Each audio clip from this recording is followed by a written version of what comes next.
Hey guys, Rhetoric here. Today I have a first look at Silkroad-R. Now, I used to play this game back when it was known as the International Silk Road back in like 2008 or so. And this game was honestly quite the grind fest. There were so many gold bots, people just botting. It was just, the community was horrible. It was just not really... It had such a bad reputation for being like a really grindy game. Anyway, just kind of going through the character selection screen, trying to see if this game is any different. So far, it doesn't look much different than the original version. The graphics all look the same, performance is still the same, everything hasn't really changed that much. I have noticed that the grinding has gotten a little bit easier, or at least it kind of eased off of it a little bit, but compared to other modern MMOs out there, it's still quite a grinder. The amount of skill, amount of experience points it takes to level up, and the skill points to get new skills is still quite up there as far as time invested and everything like that.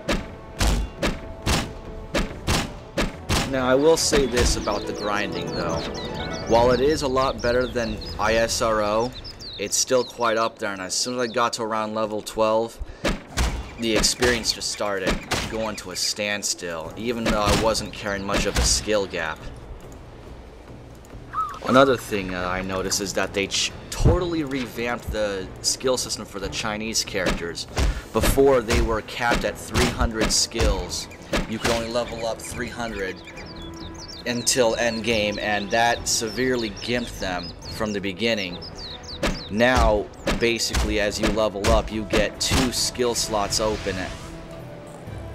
Now, they did change the system as far as currency goes.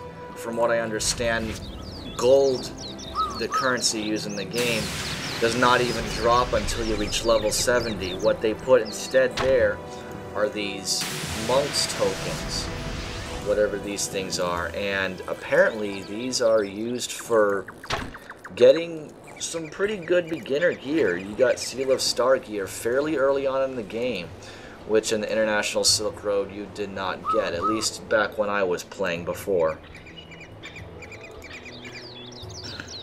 It's not really hard to get these things. I managed to pull off a full set of Seal of Star gear, which, for those who aren't familiar with the game, Seal of Star is basically an inherited +5 to whatever weapon you have, whatever weapon or armor you have.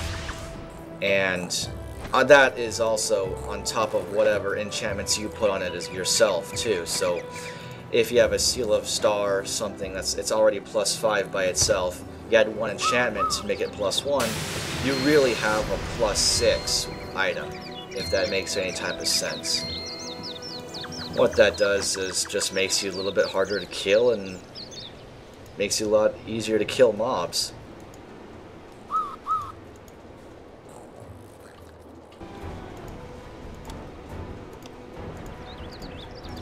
The quest system, they kind of improved that and made it at least... They made it actually worthwhile to start doing quests, but it's still the same kind of a quest. It's either you kill X amount of mobs or you gather this amount of items from killing X amount of mobs. None of it has seemed to really changed from the old Silk Road that I remember back in 2008.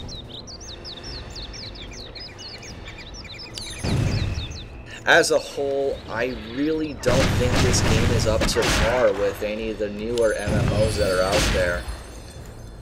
There's definitely a lot more better options out there, but you know what? For a free-to-play game, you kind of take it for what it is and just go with it. Anyway, that's all I have for this time. This is Rhetoric, signing off.